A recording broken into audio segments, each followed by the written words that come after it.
Bonsoir à tous et bienvenue pour ce troisième webinaire Une vague d'opportunités qui nous prépare au Océan Hackathon qui se tiendra dans le cadre du festival Mer et Innovation du 28 novembre au 4 décembre prochain. Je m'appelle Guillaume Lheureux et je serai votre hôte ce soir. Je suis accompagné de Florence Sergent qui gérera le chat. Bonsoir Florence. Bonsoir à tous. Le thème de notre échange aujourd'hui, c'est à bâbord toutes vers le boulonnais. Et nous avons la chance d'accueillir deux porteurs de projets innovants. Donc Benjamin Gréau, qui est pilote de drone chez ProDrone, une entreprise basée à 8000. Bonsoir Benjamin. Bonjour. Et Mathilde Lesage, lauréate de l'Océan Hackathon numéro 6, avec son équipe pour le projet Nociop, qui s'appelle désormais Bon Vent. Bonsoir Mathilde. Bonsoir. Alors, nous allons maintenant passer au temps des présentations. Donc, il y aura deux présentations de 15 minutes qui seront suivies par un temps d'échange. Donc, n'hésitez pas à poser vos questions, comme je le disais tout à l'heure, sur le chat et je les compilerai et les reprendrai à la fin de la présentation. Donc, nous allons commencer par la présentation de Benjamin. Donc, Benjamin, est-ce que, avant de se lancer dans ta présentation, est-ce que tu peux nous dire quelques mots sur ton parcours? Comment devient-on pilote de drone? En se formant au pilotage de drone, c'est une formation, on va dire sur les bases, c'est une formation qui dure 1 à 2 semaines, où on voit une partie pratique, donc sur l'utilisation du drone, comment on vole avec un drone, comment on le dirige, et une partie théorique sur un examen à passer pour obtenir un diplôme, et surtout la réglementation liée à l'utilisation des drones. J'imagine que, vu la taille des drones, il faut demander des autorisations spécifiques de survol. Les autorisations, c'est principalement en fonction de l'endroit où on vole. Mais oui, il y a régulièrement des autorisations à avoir. D'accord. Bon, merci pour ces premières introductions. Est-ce que tu peux nous présenter un peu plus en détail les actions de ProDrone?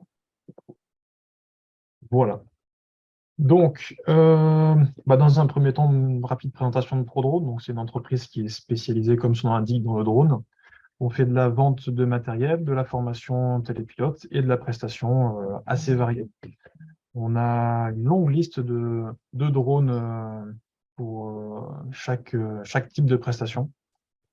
Et on intervient dans des domaines assez variés. On va en voir quelques-uns ce soir. Donc, dans les trois thèmes dont je vais parler ce soir, on va retrouver dans un premier temps l'incubation d'un projet qu'on a réalisé avec le Blue Living Lab, donc sur la modélisation du corail. Ensuite, un suivi sur les littoraux et l'érosion. Et ensuite, une étude de la faune et puis sa protection.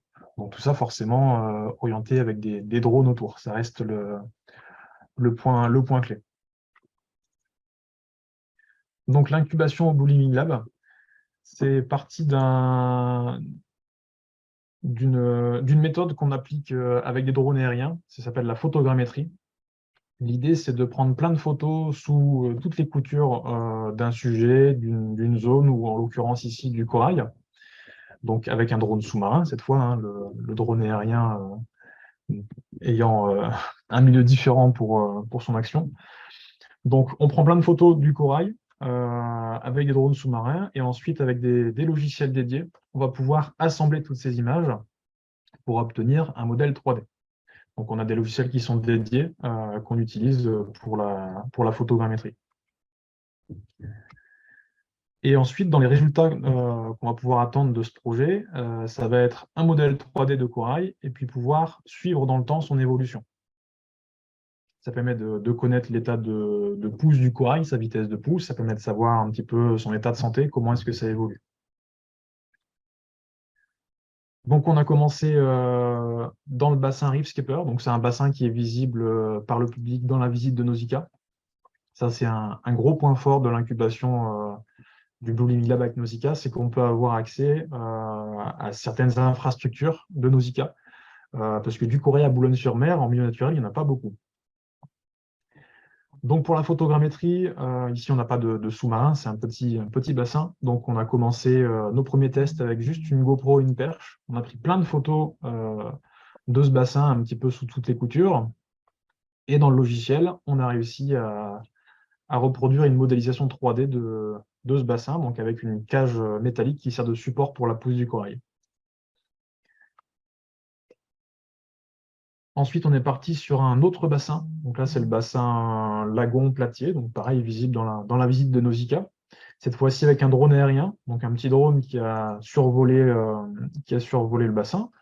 Encore une fois, même méthode. On prend plein d'images du bassin qu'on assemble dans notre logiciel et on obtient un résultat. Là, ici à l'écran, c'est un résultat 3D.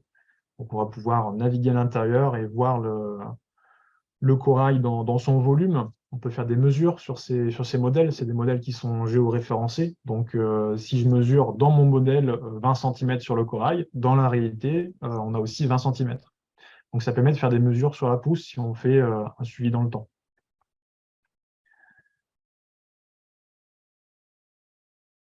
Sur les résultats qu'on a obtenus, donc là, on a deux types de résultats, un résultat 2D et un résultat 3D. Donc à gauche, en 2 dimensions, c'est comme une cartographie en fait du bassin. On a 2 dates qui sont parfaitement superposées. Donc on le voit notamment avec le rocher qui est au milieu du bassin. Et puis tout ce qui va être autour, tout le corail, à plusieurs semaines ou plusieurs mois d'intervalle, on va pouvoir observer les différences d'évolution au sein du bassin. Donc, il y a des coraux qui ont poussé, il y a des coraux qui ont moins poussé. Ça va dépendre des espèces de coraux dans le bassin. Il y a des coraux qui ont été déplacés. Alors, ça peut être dû à peut-être des poissons qui auraient joué avec du corail dans le bassin, qui auraient déplacé certains objets du bassin. Et puis, à droite, on a la même chose, le même bassin, mais cette fois-ci en vue en 3 dimensions.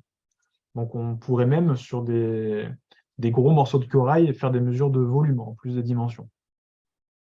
Et donc, tout ça, c'est des tests qu'on a menés dans les bassins de Nausicaa avec des drones aériens. Et pour remplacer le drone sous-marin, ici, c'était une GoPro.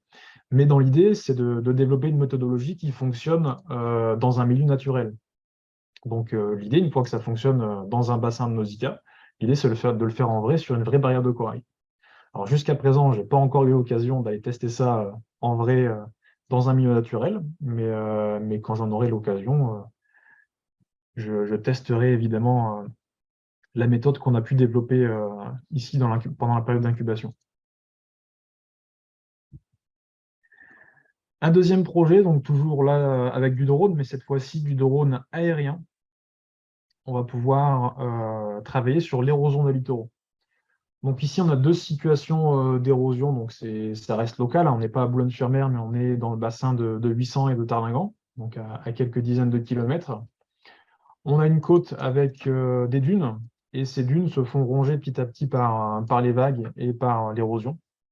Et on voit que ça pose des soucis au niveau des habitations qui sont très proches de la côte, notamment.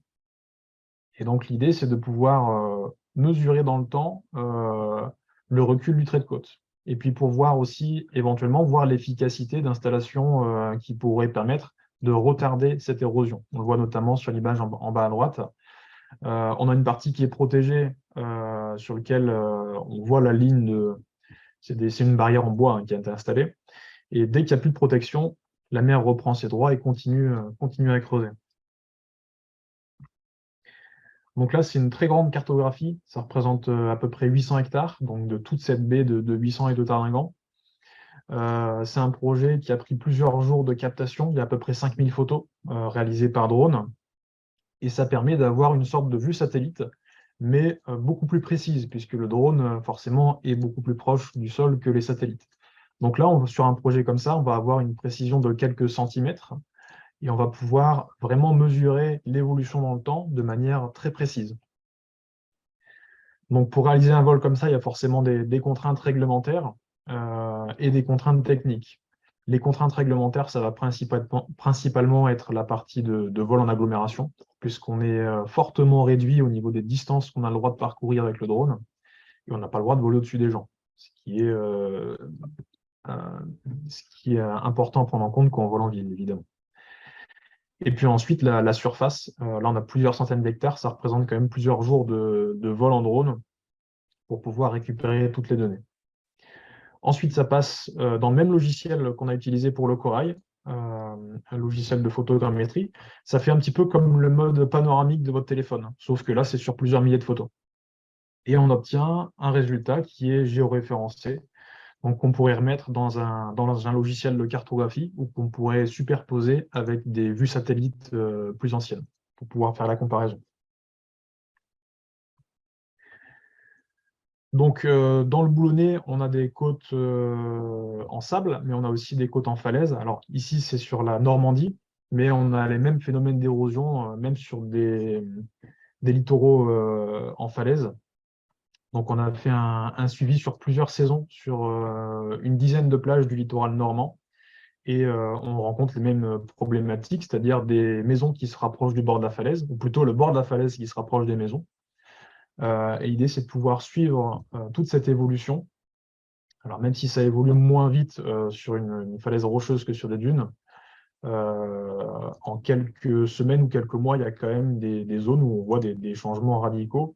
On y est passé plusieurs fois pendant une année complète, et notamment l'érosion, le gros effondrement qu'on voit sur l'image en haut à gauche, 3 mois plus tard, avait complètement disparu. C'est-à-dire que tous les cailloux qui sont tombés de cet éboulement, au bout de 3 mois, avaient complètement disparu.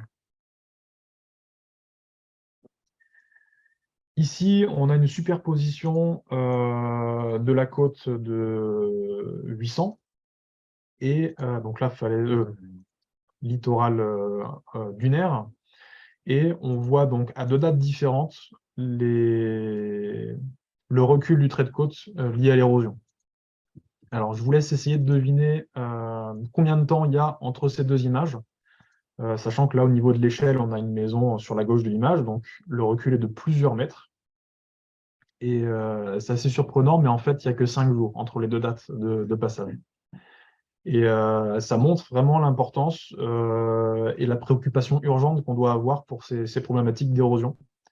C'est alors un mauvais concours de circonstances parce qu'entre ces 5 jours, il y a eu de gros coefficients de marée et en même temps une tempête, ce qui a fait qu'il y a eu beaucoup de vagues. Et sur un très très court laps de temps, on a eu un recul vraiment très très important du trait de côte.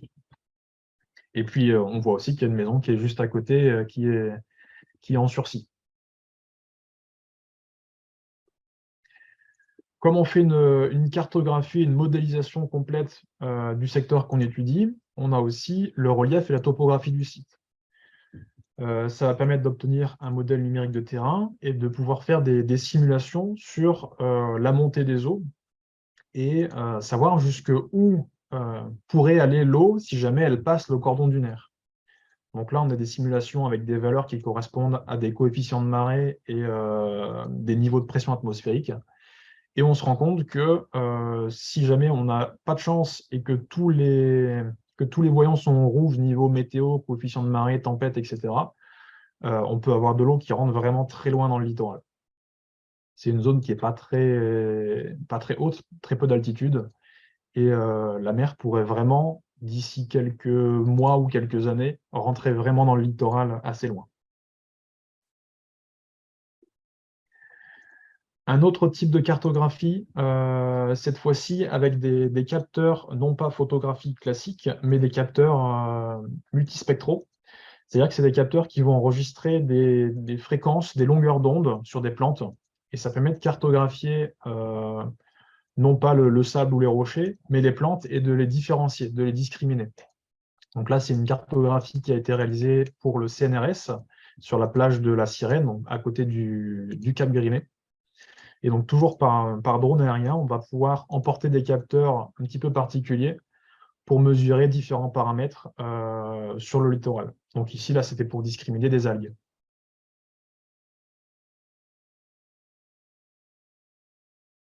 Le troisième thème à présenter ce soir, c'est l'étude et la protection de la faune. Donc là, on va parler de la faune forcément côtière ou littorale, mais ça s'applique aussi à d'autres espèces. Donc là, par exemple, à gauche, on a le Cap Blanc-Nez avec une colonie de mouettes tridactyles. C'est la plus grande de France qui vient se reproduire et donc faire leur nid sur le Cap Blanc-Nez. Ce qui fait notamment que c'est une zone qui est interdite aux drones pendant une certaine période de l'année. Et à droite, on a un groupe de cormorans, si je ne dis pas de bêtises, dans le port de Boulogne. Donc, encore une fois, c'est vraiment des problématiques locales sur lesquelles on travaille ici. Je tiens à préciser quand même que c'est des animaux sauvages qui peuvent être sensibles au dérangement et qu'on utilise des outils adaptés et une méthodologie particulière. Là, on voit par exemple qu'on utilise un zoom qui est extrêmement puissant. Le drone pourrait être perçu comme un prédateur pour ces oiseaux. L'idée, c'est de vraiment pas les déranger. Il y a déjà eu des cas de dérangement de colonies d'oiseaux qui ont été dérangés par un drone. Ils ont tous quitté leur site de nidification et ils ne sont pas revenus. Donc, on tient vraiment à faire attention de ce point de vue-là, ne pas déranger les espèces. Donc, évidemment, la colonie qui s'est enfuie, abandonner les œufs, c'était pas par chez nous, c'était une colonie de flamants roses, si je ne dis pas de bêtises. Donc, des outils adaptés, ça va permettre de travailler à distance des animaux sans les déranger. Donc, ici, on travaille sur la recherche de nids. Ici, c'est des nids de goélands en agglomération. Il y a une grosse problématique, là, ici, c'était à Calais, sur les goélands qui viennent. Alors, s'ils se rapprochent des villes, c'est parce qu'ils sont dérangés dans l'espace naturel, mais qui viennent de plus en plus s'installer en agglomération et qui peuvent provoquer des désordres parfois. Donc l'idée, c'est de pouvoir quantifier les nids, éventuellement les œufs présents dans ces nids, et de pouvoir se faire un suivi. Est-ce que les œufs sont prédatés par d'autres espèces? Est-ce qu'ils sont détruits? Est-ce que la nidification va jusqu'au bout? Et on peut suivre comme ça la population de goélands et savoir comment elle évolue année après année. Pour trouver ces oiseaux, on n'utilise pas que des capteurs visuels, on utilise aussi des caméras thermiques. Ça facilite beaucoup la recherche, surtout quand on ne peut pas s'approcher pour chercher ces espèces. Donc tout en haut à gauche, on a une photo d'une plage avec deux petits points noirs au milieu. Ces deux petits points noirs, c'est des animaux. En fait, la caméra va nous permettre de détecter les points chauds sur nos images. Et avec la caméra qui zoome, équipée en même temps sur le même drone, on va pouvoir aller contrôler de quelle espèce il s'agit, pour pouvoir savoir si c'est bien l'espèce qu'on cherche déjà, savoir si c'est une espèce protégée peut-être. Et dans ce cas-là, c'était un chantier du côté de Dunkerque. Il y a une colonie de sternes qui est venue se poser sur la plage pour se reproduire. Et donc, le chantier doit être arrêté quand on a une situation comme ça. Le chantier doit être mis en pause le temps que les oiseaux finissent leur période de nidification. Et avec nos outils, on a pu identifier précisément l'emplacement de tous les nids, les protéger, ici avec des rochers ou de la rubalise, des chênes, etc., pour que le chantier puisse continuer autour de leur nid, sans les déranger, sans détruire les nids et sans prendre de risques pour l'espèce, du coup. Donc, ça a des intérêts aussi bien pour les espèces protégées qu'on étudie que pour des activités humaines qui prendraient des retards importants si on doit arrêter un chantier plusieurs mois. D'autres espèces sur lesquelles on travaille, ici, je ne sais, c'est des phoques ou des veaux marins, je ne sais plus. Encore une fois, étudié avec une caméra thermique, donc c'est l'image de droite. On a des points ici jaunes, donc c'est des différentes palettes de couleurs, hein, mais l'idée c'est de trouver des points chauds. Et encore une fois, on va pouvoir les étudier avec notre caméra qui zoome vraiment de manière importante, dans l'objectif de rester loin de ces espèces et de surtout pas les déranger. Les oiseaux sont vraiment très sensibles au dérangement par les drones, parce que leurs prédateurs, c'est aussi des oiseaux. Les phoques sont moins dérangés, néanmoins, l'objectif, c'est vraiment de ne pas déranger toutes ces espèces. Donc, on a un matériel assez particulier. Ça coûte assez cher, hein. Ce n'est pas un drone qu'on achète chez Boulanger. C'est des drones qui coûtent plusieurs dizaines de milliers d'euros, mais qui nous permettent de réaliser des suivis dans de bonnes conditions. Ensuite, on a commencé, donc en lien avec le suivi des espèces, on a commencé un programme de thèse, donc en partenariat avec le Bureau d'études écosphère, l'Office français de la biodiversité, l'Université du littoral. Donc encore une fois, c'est quelque chose avec une volonté locale. Le développement d'un logiciel d'intelligence artificielle pour pouvoir identifier et compter les espèces qu'on suit. Quand on a une colonie de mouettes qui s'installe sur une falaise, c'est plusieurs centaines, voire plusieurs milliers d'individus. Compter à la main, c'est difficile, voire impossible, en tout cas pour avoir quelque chose de fiable. Et par logiciel, avec le drone qui peut scanner l'ensemble de la falaise en quelques dizaines de secondes, on peut vraiment avoir un chiffre arrêté sur la population à un instant T, et puis identifier les espèces. Voilà. Donc ça, c'est un projet de thèse qui a commencé en septembre, qui va durer plusieurs mois, quelques années. Et l'objectif, c'est d'avoir un logiciel pour pouvoir mener ces études de manière plus précise. Voilà, j'ai terminé ma présentation. Donc les questions, on les verra peut-être après la deuxième présentation, si vous en avez. Voilà. Alors, merci Benjamin. On va peut-être prendre une première question, Florence. Est-ce que tu as une question dans le chat qui... Oui, alors j'ai eu des questions, notamment Benjamin, sur le fait, est-ce que vous avez déjà eu des demandes de clients d'applications des drones aériens au monde marin? Est-ce que tu as déjà eu des clients? En pleine mer? Oui. Oui, alors l'application, elle peut être par exemple sur des parcs éoliens qui s'installent en mer. Les entités qui installent ces éoliennes sont obligées de faire des études d'impact environnemental. Avant d'installer un dispositif comme ça, ils sont obligés de voir, avant installation, un état des lieux des espèces. Pendant l'installation, est-ce qu'on les dérange? Pendant l'exploitation, est-ce qu'on remarque une baisse ou une augmentation des espèces présentes sur place? Et puis, si on va jusqu'au démantèlement du projet, est-ce que l'état de fin du projet correspond à l'état initial avant qu'on implante des infrastructures humaines? Ok. Une autre question concernant le développement en cours éventuellement d'un prodrone d'un drone made in prodrone, Ouais. made by prodrone, pardon. Alors, nous, on travaille avec des drones grand public, en tout cas des drones professionnels, mais pas de notre conception. Par contre, on adapte des capteurs particuliers dessus. Si on reprend la cartographie du CNRS, c'est un capteur qui n'est pas prévu pour être installé sur un drone. C'est prévu pour faire des tests au sol sur d'autres critères. Et on adapte le matériel à la demande d'un client. Ici, le CNRS voulait pouvoir discriminer les algues. C'était dans le cadre d'un test, donc ils ont fait un comparatif de deux méthodes, c'est-à-dire la méthode drone et la méthode traditionnelle. Donc ils ont fait le comptage à la main. Ça leur a pris plusieurs semaines à toute une équipe. Et en drone avec ce capteur, en quelques heures, on avait l'ensemble de la plage qui était figée.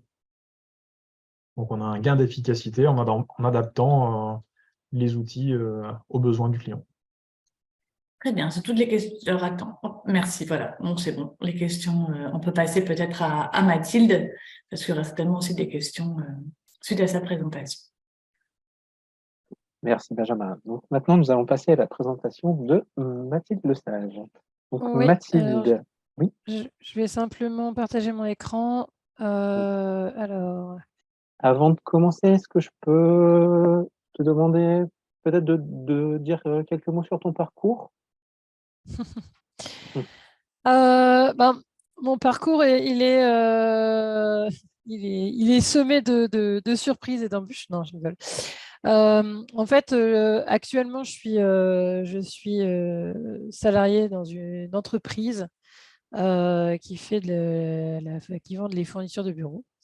Et mon parcours personnel, c'est que j'ai grandi, vécu sur la Côte d'Opale. J'ai fait mes études sur la région lilloise. J'ai poursuivi avec 18 ans dans une entreprise à gérer des projets de grande envergure.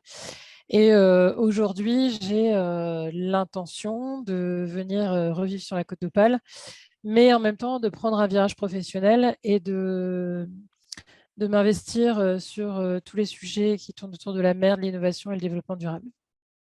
D'accord, merci beaucoup. Mais je vais en reparler un petit peu dans la présentation. Mais je te laisse la main. Vas-y. Voilà. Donc aujourd'hui, je suis là pour vous parler de Nociop, qui est devenu Bon Vent et qui est un projet qui est né Il y a un an, à Boulogne-sur-Mer, pendant le Ocean Hackathon, qui a été organisé par le festival Mer et Littoral, pardon, 2021. Donc, j'ai rejoint une équipe qui s'appelait Nociop. Le nom, on ne l'a pas choisi, c'est Poisson à l'envers. Dans mon équipe, on était 7, des personnes qui venaient du lycée Saint-Joseph avec une expérience IT de développement. Une personne de l'ULCO qui avait plutôt la fibre mer, littoral et puis développement durable. Et moi-même, plutôt chef de projet et pilotage de management. On a eu 48 heures pour relever un défi qui a été lancé par la French Tech, Littoral Hauts-de-France, un défi autour de l'économie circulaire et la plaisance. Et l'idée était de créer de la valeur à partir des bateaux en fin de vie pour financer leur démantèlement et éviter la pollution. Donc voilà, voilà une phrase et vous avez 48 heures pour répondre. Il faut savoir qu'on s'est inscrit à ce hackathon individuellement pour les mêmes motivations. C'est-à-dire qu'on voulait on était tous avec l'envie de s'investir dans une démarche durable, de se tester au niveau de nos capacités, nos connaissances, de se mesurer à une création sous pression, parce que 48 heures, c'est très, très court, pour rendre un projet. Et pour aussi apprendre les techniques de start-up création, parce que lors du festival Innovation et Littoral, on a la chance d'avoir des formations pendant les 48 heures qui nous permettent d'améliorer nos techniques pour aller plus vite vers la création. Et à titre personnel, comme je le disais avant, moi, je me suis inscrite pour rencontrer les acteurs du monde de la mer sur la côte d'Opale et pour démontrer ma capacité à travailler sur un sujet hors de mes compétences connues, qui sont la fourniture du bureau et la supply chain. Et tout ça dans l'objectif d'initier une transition professionnelle et géographique tournée vers la mer, l'innovation, le développement durable et la côte d'Opale. Alors, il y a des trucs dans tous les coins, donc c'est pas simple. Et donc, voilà, l'Ocean Hackathon, il y avait 12 équipes et nous avons été vainqueurs. On a remporté le pitch, le concours de pitch en novembre 2021, qui nous a donné les droits d'aller à la finale internationale du Ocean Hackathon à Brest, contre d'autres équipes venant d'Espagne, il y avait Chili, il y avait plusieurs villes en France, il y avait, bref, c'est vraiment international. Et pour la petite histoire, on n'a pas gagné, mais notre site s'est fait hacker au moment où on l'a présenté. Donc, on a commencé à se dire que notre idée valait vraiment le coup. Et puis, en décembre, on a commencé à être incubé au Blue Living Lab de Nausicaa, qui nous a accompagnés dans le début de notre étude de marché et dans l'identification de tous les événements où il était bon de présenter notre solution pour pouvoir en faire parler, pour pouvoir la promouvoir et peut-être lui donner des débouchés plus grands. Et puis donc, sur ces quelques mois, Nociop est devenu Bon Vent. On a choisi notre nom et nous avons un nouveau logo et nous avons aussi une nouvelle solution. Et là, j'ai mis en ligne le site qui a été développé par les personnes de l'IT, et notamment Valentin, qui est en ligne aujourd'hui.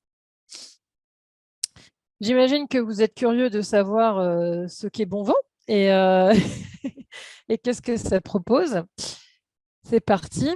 Alors, pour qu'on remette un peu les choses dans le contexte, il faut savoir qu'un bateau, en moyenne, a une durée de vie de 40-45 ans dans les conditions dans lesquelles on l'entretient aujourd'hui. Et comme vous pouvez le voir, les bateaux de plaisance qui croupissent dans tous les coins de mer, de fleuves ou dans les jardins, il y en a plein. La raison à cela, c'est que les propriétaires de bateaux n'ont pas d'aide pour la maintenance de leur bateau. On ne leur dit pas bah, vous devez changer telle pièce, etc. Ils n'ont pas vraiment de suivi. Il n'y a pas de contrôle technique. Et même si on pense à l'assurance, quand vous achetez, vous devez montrer que vous avez un bateau en bon état, mais alors après, vous n'êtes pas tenu de prouver que vous l'entretenez. Par ailleurs, le recyclage est pris en charge au niveau du démantèlement par un éco-organisme, mais pas le transport vers le site de recyclage. Et du coup, on arrive dans cette situation où les bateaux sont mal entretenus parce que les gens ne savent pas ce qu'il faut faire et n'y sont pas tenus. Et quand il s'agit de les recycler, même si le démantèlement est payé, le transport ne l'est pas, et le transport, ça représente une très grosse charge. Surtout qu'un bateau qui est en mauvais état, on ne le déplace pas aussi facilement qu'un bateau qu'on met à la mer pour aller se promener. Du coup, les propriétaires et les fabricants ne sont pas prêts à payer pour cette partie. Et l'âge moyen actuel d'un bateau aujourd'hui, c'est 35 ans. Ce qui veut dire qu'on a quand même beaucoup de bateaux qui vont arriver dans l'âge critique. Et ça ne va pas s'améliorer parce qu'il y a 1 million de bateaux en France. Il y avait un boom dans les années 80 et qui est resté très très haut jusqu'aux années 2000. Et ça reste quand même très très haut aujourd'hui. Ce qui fait qu'on va accumuler de plus en plus de bateaux en fin de vie. Et si on ne fait rien, on va avoir un vrai problème de pollution et d'encombrement. C'est là qu'arrive Bonvent. Bonvent est là pour apporter une seconde vie au bateau. C'est une solution qui suit les tendances de consommation actuelles, donc des consommations durables et des consommations une consommation par abonnement, et qui est en ligne parfaite avec la loi AGEC. La loi AGEC, c'est la loi qui est la loi anti-gaspillage pour une économie circulaire. C'est elle qui régit le recyclage des piles, etc.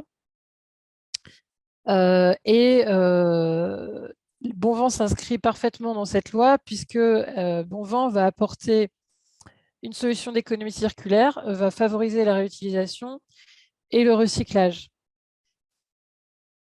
Parce que les marinas et les amoureux des bateaux, quand ils s'abonnent à Bonvent, ils vont pouvoir avoir accès à un carnet d'entretien qui prodigue des conseils sur comment entretenir le bateau, quelles pièces changer, etc. Un suivi des coûts et un suivi de l'âge des pièces, et l'accès à une communauté. Qu'il va y avoir aussi une marketplace de pièces de seconde main qui sera alimentée par le fait que Bonvent va prendre en charge le transport.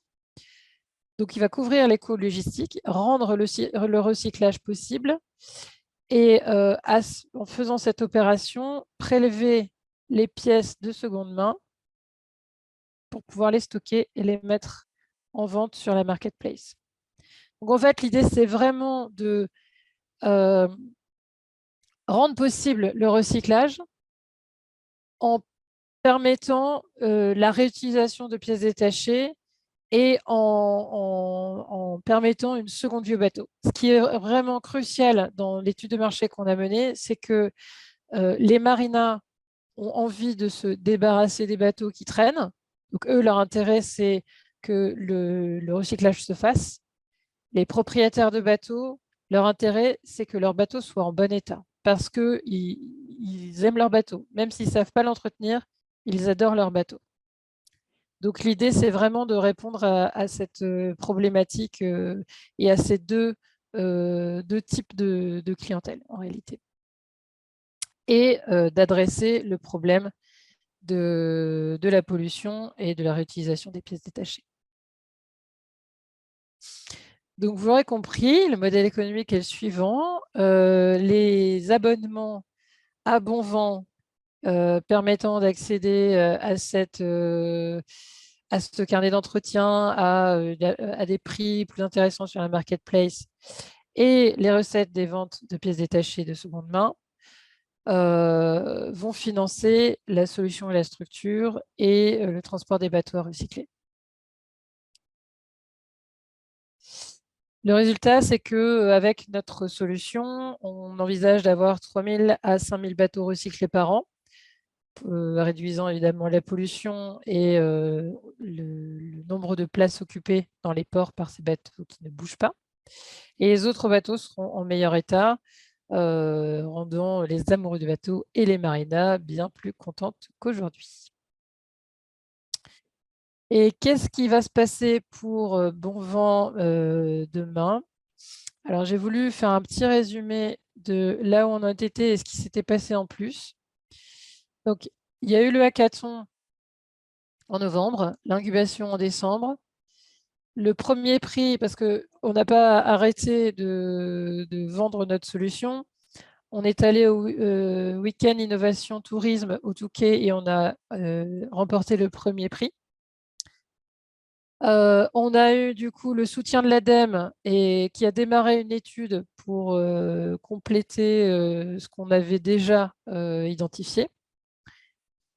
On s'est inscrit au Ocean Pitch Challenge, qui est une compétition internationale. On a reçu du coaching d'un coach américain pour un pitch de très haut niveau, je dirais. On a remporté le 3e prix parce que la solution, je pense qu'elle a vraiment un truc.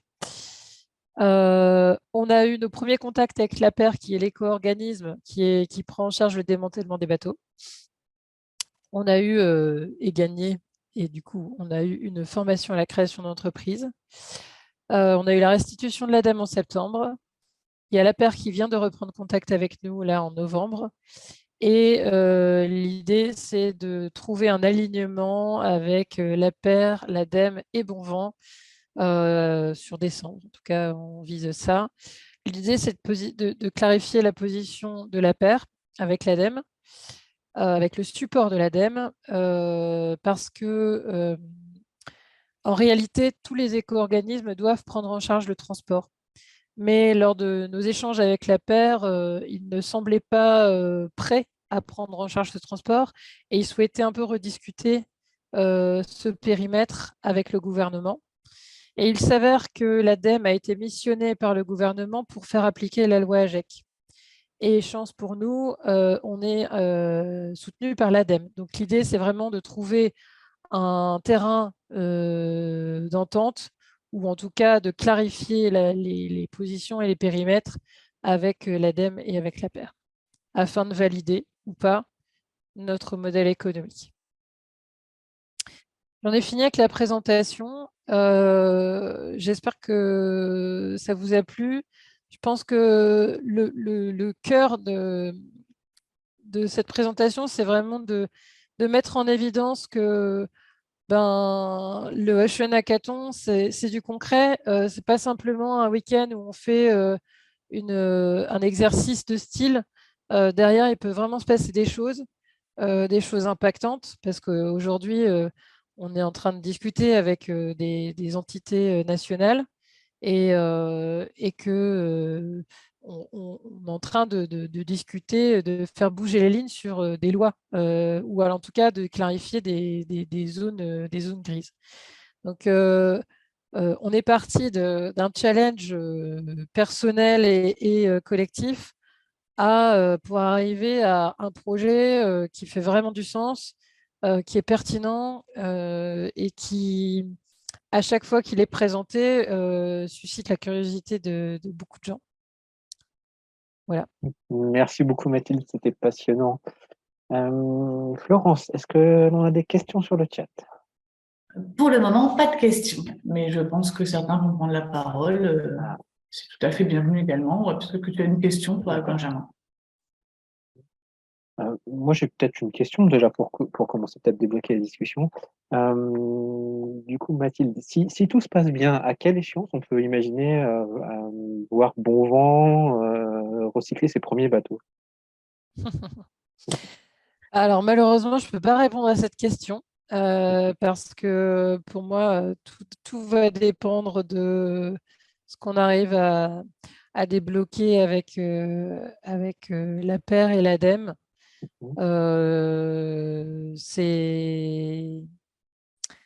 Tout va dépendre de ça et de la vitesse à laquelle ça va se débloquer. Et après, je pense que c'est un projet qui prend au moins 1 an derrière de mise en œuvre. Alors là, j'ai une question dans le chat de Joris. Donc, Joris nous informe qu'il y a de nouveaux contrôles réglementaires qui sont encore plus pointus en termes d'émissions des bateaux qui vont démarrer en 2023. Donc, selon lui, beaucoup de bateaux ne passeront pas le contrôle technique, encore plus de travail pour Bonvent. Et Mathilde, quelles sont les clés d'un succès local ou international comme celui de Bonvent? Waouh! Alors, je ne savais pas qu'il y avait, pour moi, il n'y avait pas de contrôle technique. Donc, c'est une information qui mérite d'être creusée. Ou alors peut-être, Joris, tu peux préciser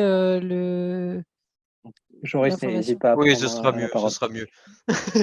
Alors en fait, c'est pas véritablement un contrôle technique, donc c'était aux assises des économies de la mer. Et en fait, il y a eu une prise de parole par rapport à une réglementation. Du coup, je n'ai plus le nom exact de la réglementation, mais ça va être sur une quantité totale de CO2 émise pour l'entièreté du bateau finalement, que ce soit depuis sa conception ou depuis sa consommation en énergie, en gasoil, etc. Il y aura un seuil à certainement pas dépasser. Et je me suis dit que, étant donné l'état des lieux que tu fais des bateaux à l'heure actuelle et l'état des lieux de la flotte, soit il va falloir mettre énormément de moyens pour mettre son bateau à niveau. Et le cas échéant, les personnes qui ne pourront pas se le permettre, il y aura beaucoup de bateaux de nouveau qui vont se retrouver sans rien. Et du coup, c'est pour ça que je me disais que c'est possiblement encore davantage de travail pour Bonvent de tous ces bateaux qui passeront pas justement cette réglementation. Ouais, effectivement, ce sera certainement plus de travail pour Bonvent et pour la paire aussi, d'ailleurs, parce que c'est toujours eux qui gèrent le démantèlement et leurs partenaires, les déchetteries spécialisées pour ça. Donc ouais, c'est une bonne information. Les clés de succès pour Bonvent, c'est d'abord c'est de trouver ce terrain d'entente avec la paire. Mais ensuite, pour moi, Bonvent, il y a 3 expertises à avoir. Il y a l'expertise IT pour tout ce qui est la partie marketplace, l'interface, etc. Il y a une expertise logistique de gestion des stocks, référencement, etc. Il y a une partie et data, je la mettrai ensemble, parce qu'il va falloir qu'on récupère toutes les données relatives à chaque modèle de bateau pour pouvoir créer nos carnets d'entretien. Et après, pour moi, il y a une 3e expertise qui est vraiment importante et qui nous manque. C'est une expertise de bateau pur, c'est-à-dire la mécanique, quelqu'un qui s'y connaît vraiment dans ce domaine-là. Donc pour moi, c'est pour moi la base, c'est qu'il faut qu'on soit une équipe et que notre équipe, faudrait que notre équipe s'étoffe de quelques profils clés. Merci Mathilde. Florence, tu voulais prendre la parole? Oui, alors, pour 2 choses, parce que du coup, ça évoque un autre sujet. D'abord, Je crois, je risque que cette contrainte réglementaire s'applique à une taille de bateau. Je cherchais mes notes pendant que Mathilde parlait, mais je les ai rangées sur le serveur aujourd'hui à l'agence, donc j'ai pas. Faut que j'aille me connecter, sinon ça me prend un petit peu de temps. Je crois qu'il y a des tailles de bateaux qui sont concernées, et pas les plus petits, mais je vois qu'on vérifie, je suis pas sûre. Et puis concernant de l'expertise extérieure, est-ce que parce que par exemple dans notre réseau, tu vois, je pense qu'il y a ce genre de réseau qu'on peut mobiliser sur le Boulonnais. Je pense à d'anciens experts maritimes, par exemple. J'ai un nom en tête, un monsieur qui est retraité aujourd'hui, mais qui, je pense, pourrait trouver ou serait même très heureux de pouvoir chercher la réponse si vraiment vous avez besoin de compléments à ce stade de l'avancée du projet. Et moi, j'avais une question, Mathilde, parce que l'innovation, on en parle beaucoup, on évoque l'accompagnement de projets innovants, et cependant, j'ai le sentiment qu'à un moment donné où pour le porteur de projets innovants, franchir le cap économiquement est pas simple quand on n'a pas un petit matelas ou voilà. Parce qu'on peut aller chercher des fonds, mais c'est pas de suite. Enfin voilà, je suis pas une experte en accompagnement financier. Cependant, en observant autour de moi des projets, voilà, je sais pas si je me trompe ou est-ce que au-delà de freins personnels, voilà. En fait, peut-être que Benjamin a aussi une expérience là-dessus, hein, mais je pense que les fonds, c'est pas forcément un problème. Parce que quand on a l'intention de créer, les fonds, on peut certainement les trouver. C'est pas forcément ses propres fonds, mais on peut les trouver. En revanche, ça ne veut pas dire que la personne qui s'investit et qui crée son entreprise ne se met pas à risque. C'est que forcément, c'est une période où on ne se rémunère pas ou moins. Voilà. Mais c'est pas forcément. C'est pour moi, je ne fais pas il n'y a pas une relation directe entre sa rémunération ou son matelas et les fonds qu'il faut pour créer une entreprise. Parce que pour moi, ça, elles peuvent aller se chercher ailleurs. Moi, c'est ce que je voulais dire. Hein. Je disais que voilà, on peut aller. C'était dans ma pensée. C'était voilà, comment soi-même trouver le moyen de se rémunérer pendant cette période de développement, quoi. Voilà. Quand on est une entreprise, tu vois, tu faisais le parallèle avec Benjamin, on a une structure derrière déjà existante qui peut absorber et permettre de libérer peut-être du temps pour certains. Mais quand on démarre de rien, comme vous, où il faut créer une entité, pardon. Je pense que, d'après l'observation que j'en fais, se dégager un salaire, voilà, ça me paraît difficile. En tout cas, pour résumer, pour monter un projet et une entreprise comme ça, il faut du temps. Et du temps, c'est de l'argent, forcément. Mais voilà.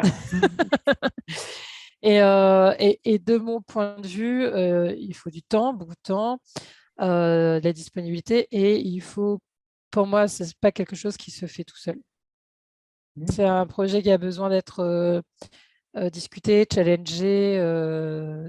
C'est pas un projet qui se monte tout seul. Merci. Parce que c'est innovant, pardon. Parce que c'est innovant et que du coup, ça mérite d'être régulièrement discuté, rechallengé, revalidé, parce qu'il faut pouvoir diriger le truc. Voilà.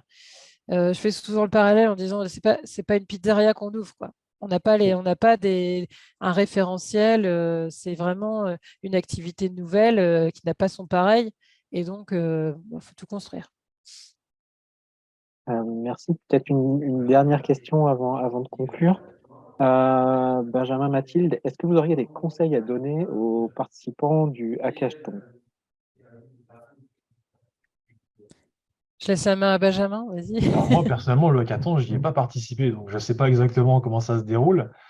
C'était plus sur l'incubation au Blue Living Lab, éventuellement.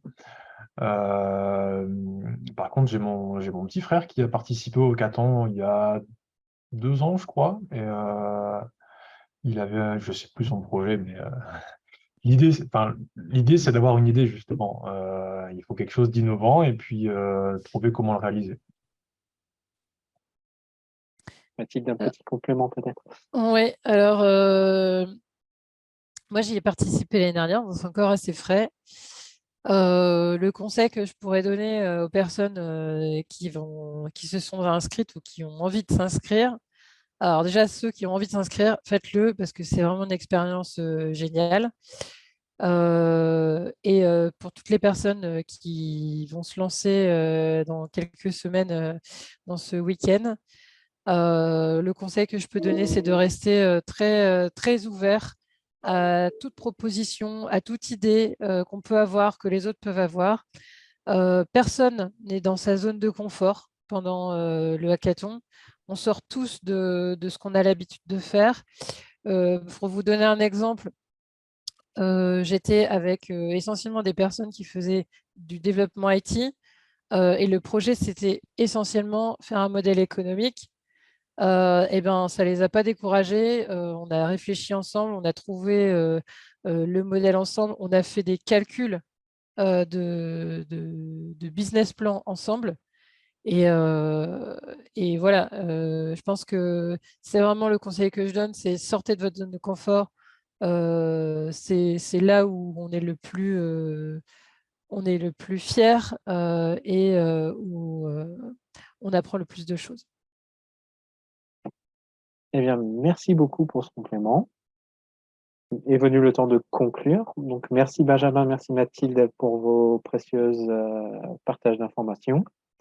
On se retrouve la semaine prochaine pour le dernier webinaire de la série où nous rentrerons plus en détail sur les défis du Océan Hackathon. Donc, je vous donne rendez-vous à la semaine prochaine. Et d'ici là, si vous souhaitez avoir des informations, je vous invite à aller voir le site du festival innovation-mer-littoral.fr. Merci encore et à bientôt.